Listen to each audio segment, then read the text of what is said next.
Hi, Angélica. I don't know if you prefer to do this interview on English or Spanish, and you tell me. Cualquiera está bien. Hi, Okay. Andrés. Pero Bueno, sabe que demos, a veces mi español es un little chueco, pero sí. hablo los dos. Bueno, podemos hacer el Span English. Así. Super. Bueno, quería basar esta entrevista en tu nuevo disco que salió hace muy poco. Quería empezar sobre el idioma, que es un tema muy importante acá. ¿Qué te motivó a cantar la mayoría de las canciones en español? Mm, Pues, cuando hice mi último disco que se llamaba Chacha Palace, fue como un tribute a mi familia, am, y la cultura chicana de nacer en el Monte California y todo, y fue enseñarlo a mi familia. Y mi abuela es casi como mi mamá, porque mi mamá era muy joven. So, enseñarlo a mi abuela, ella no entendía nada. And I was like, oh man, I just made this album and it was all for my family and to show love y me entienden. And desde ese día me dio cuenta, pues hay, hay una otra rueda de mi, or a whole other side of my lineage and my family and Ujú. people I love and also some of my friends too, that I can't connect with because of language. Ya, Um, Quería tratar en mi propia forma de escribir en la idioma y expresarme para conectar, um, yeah, con más gente. súper. Em, el título del disco, Gemelo, ¿tiene algo que ver con tu familia, con with the roots of your family, something like that? No, no soy, I'm not a twin, Yeah. pero quiere hablar sobre el concepto del disco que es, cuando empecé a escribirlo, andaba navegando un parte de mi vida muy difícil, muchas cosas cambiando, terminando, mucho duelo, y yo andaba como sobreviviendo en mi cuerpo, pero sentí como zombie. Y cuando no Mm, sentí como zombie, sentí bien ansiosa. So, ujú, yo creo que me estaba apoyando, que me estaba empujando adelante, fue mi intuición y fue mi espíritu. ujú. Y esa voz es que inspiró el concepto de gemelo, porque quiere decir que nosotros tenemos un cuerpo de hueso y carne aquí en el físico, en el mundo físico, pero también tenemos un cuerpo espiritual, que Yeah, nos guía entre todo. So, para mí, eso es mi gemelo, mi ser espiritual. súper. Em, bueno, hablando de esas emociones que tuviste, puedo ver que la the second half of the record is es más intenso, more intense, more powerful with la canción Y Grito. Is there something like the track list of the record is telling like a story or something it has something to do with moods, something like that? Yes, pues I wanted to design it to go through the whole grieving process. Mm, So, hasta la primera canción es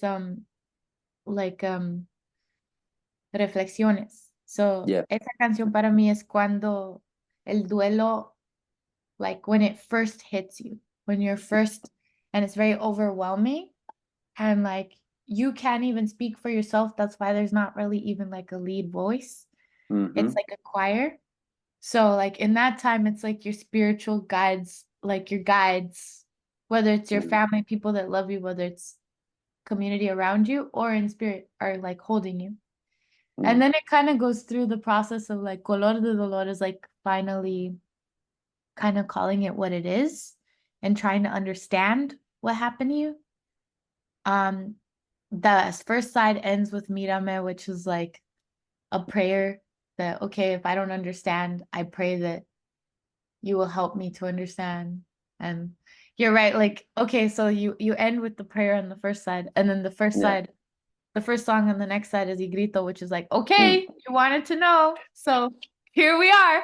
This is what it is. And like Y Grito's like when you like you're panicking when you first learn something and you're like, oh my God, oh shit. Like, Yeah. and then El que is like, okay, Mm. now we know. So now we see it and now we can change Yeah. things. And yeah, I can get so nerdy about this. So you have to be careful. You're asking me a big No, it question. is cool. And I can get like a whole new sense of the record now yeah, when I yeah, that's listen to it again. awesome. Yeah. Um, yeah, and well, and now that you open my mind with Mhm. all that, well, the I really like the sounds of this record. I think that when I listen to it again and again, I can see new elements, and it's very, I would say, like electronic. Uh, Mhm. so, how was the process of composition and production? It was the most isolated body of work I think I've ever made. Like, porque a lot of the production was like in the pandemia. So Mm. andaba en mi cuarto haciendo mis demos en GarageBand in my laptop, like así, like bien solita, like mad scientist. And entre la pandemia, or like in the pandemic, that was when I first met Carlos, or like right before I met Carlos, the productor, like Carlos Arevalo from Chicano Batman. He DM'd me Yeah. because he like saw something about my last record and we became friends. And so we were friends sending each other music, like all kinds of stuff. And then it turned into like, oh, I was sending him my demos. And eventually he ended up being my producer. But so it was kind of like we went from my house and my room to then we went to Carlos's house and Carlos's basement. So we were all just kind of like being nerds together and like si conoces la música de Chicano Band, suena mucho like synthesizers and stuff Yeah. like that. And Mm. since we're alone, you know, you can't really be around a lot of bandmates. So like drum machines, synthesizers, like Yeah. I definitely feel like that was part of the reason why it ended up super electronic as well. But yeah, we Carlos and I both loved electronic music, so it kind of worked Mm. out. Yeah. For example, did you listen some electronic artists or bands that inspired during the process of the record? Um, I mean, I've always loved bands like Massive Attack and like Mm.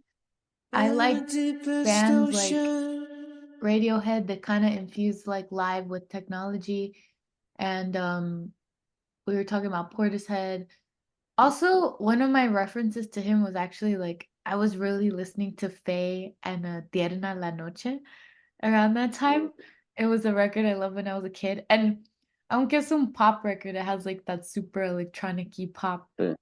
you know. Cool. Also Madonna's album from 2000 music, Mm. super electronic-y. Great. So yeah, we just bonded over our love of like alternative electronic music, and pop electronic. Also like Life of Pablo, the Kanye record and stuff, like Mm. so all kinds of stuff. Cool. Cool. Something I was also wondering is that for your previous record, Cha Palace, um I was wondering, it was released on 2020, like right at the start of the pandemic. Did you and now the new record is out recently, and you finally could do tour gigs, conciertos, and how do you feel about that? There was I imagine that you couldn't do many shows when Cha Cha Palace was released No, due I to pretty much pandemic. played the album release and then that was it. Um, So. like at the album release, there were people texting me like, "Hey, ¿sabe qué? Mejor no voy porque I'm feeling kind of sick and I saw something on the news." So I was Oh, like, yeah. "Oh, okay." Like it was like right at the beginning. It was crazy. Y cancelaron el segundo show. So like, Mm, um, but yeah, I mean, in many ways, I'm grateful that it's happening now because I think in that time, I learned so much about myself, like as a person and as an artist, and I think I'm more clear about where I want to go. And I always just made things because I just loved making stuff, you know. mm, But it is a very different thing, like just making something because you love it, and like making something that you love and then figuring out how to show it to the world. It's mm, like it's very different. And like even being able to talk about it. yeah, Um, I definitely feel I'm now that it's passed, I was sad about it at first, but now that the time has passed, I'm grateful for that opportunity to have grown more. great, cool. And well, and recently you played at Primavera Sound. How did you feel the reception, the welcoming of your new songs?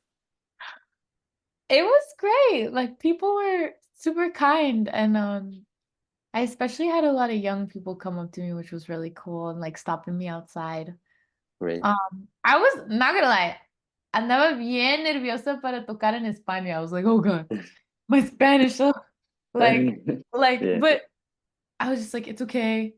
You're Mm, American. I'm not trying to be nothing. I'm just being myself. Like, this is how I talk. This is how I express myself. People either get it or they don't.